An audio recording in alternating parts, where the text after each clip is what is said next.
teman-teman selalu sehat dan terus semangat. Saat kita makan, kita pasti memproses makanan dari makanan utuh menjadi potongan, serpihan kecil, hingga makanan terurai menjadi bentuk zat yang bisa dicerna oleh tubuh. Nah, teman-teman, rangkaian proses mengolah makanan tadi akan membentuk sistem yang disebut sistem pencernaan. Jadi, di video kali ini kita akan belajar sistem pencernaan makanan. Ikuti terus videonya ya. Jadi, sistem pencernaan merupakan proses pemecahan makanan menjadi molekul sederhana yang melibatkan organ-organ dan kelenjar-kelenjar pencernaan. Proses pencernaan makanan pada manusia dibedakan menjadi dua, yaitu pencernaan mekanis dan pencernaan kimiawi. Pencernaan mekanis merupakan pengubahan makanan dari bentuk kasar menjadi bentuk halus dengan bantuan gerakan alat-alat pencernaan seperti gigi dan lambung. Sedangkan pencernaan kimiawi yaitu pelarutan dan pemecahan makanan oleh enzim-enzim pencernaan dengan mengubah makanan yang bermolekul besar menjadi molekul yang berukuran kecil. Proses pencernaan manusia melibatkan alat-alat pencernaan berikut: rongga mulut, kelenjar ludah, kerongkongan atau esofagus, lambung, hati, kantong empedu, pankreas, usus besar, usus halus, usus buntu atau appendix, dan anus. Semua alat pencernaan tadi dibedakan menjadi saluran pencernaan dan kelenjar pencernaan. Saluran pencernaan merupakan saluran yang memproses makanan dengan cara mengunyah, menelan, dan mencampur makanan dengan zat-zat di dalam organ pencernaan.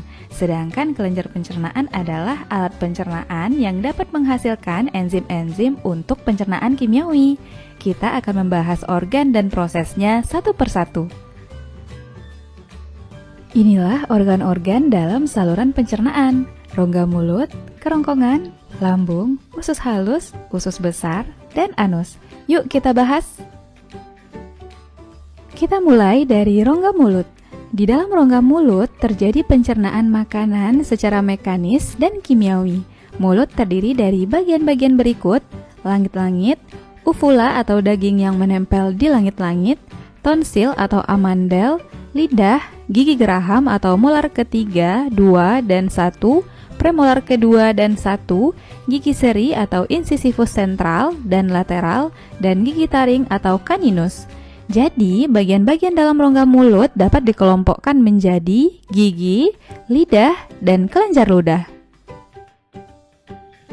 Kita bahas bagian mulut yang pertama, yaitu gigi.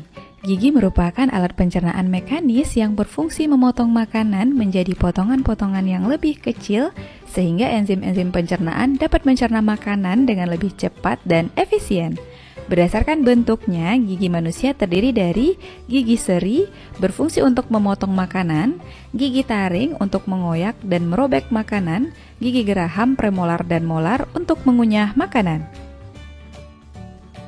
Dan beginilah struktur gigi kita. Secara umum, gigi terdiri dari 3 bagian, yaitu mahkota gigi, bagian gigi yang tampak dari luar, leher gigi, bagian gigi yang terlindung di dalam gusi, dan akar gigi, bagian gigi yang tertanam di dalam rahang. Bagian terluar gigi dilapisi email yang merupakan struktur terkeras dari tubuh. Di bawah lapisan email terdapat tulang gigi atau dentin. Bagian dentin yang masuk ke rahang dilapisi semen. Gigi kita tertanam di dalam gusi agar gigi tetap berada di posisi yang sesuai.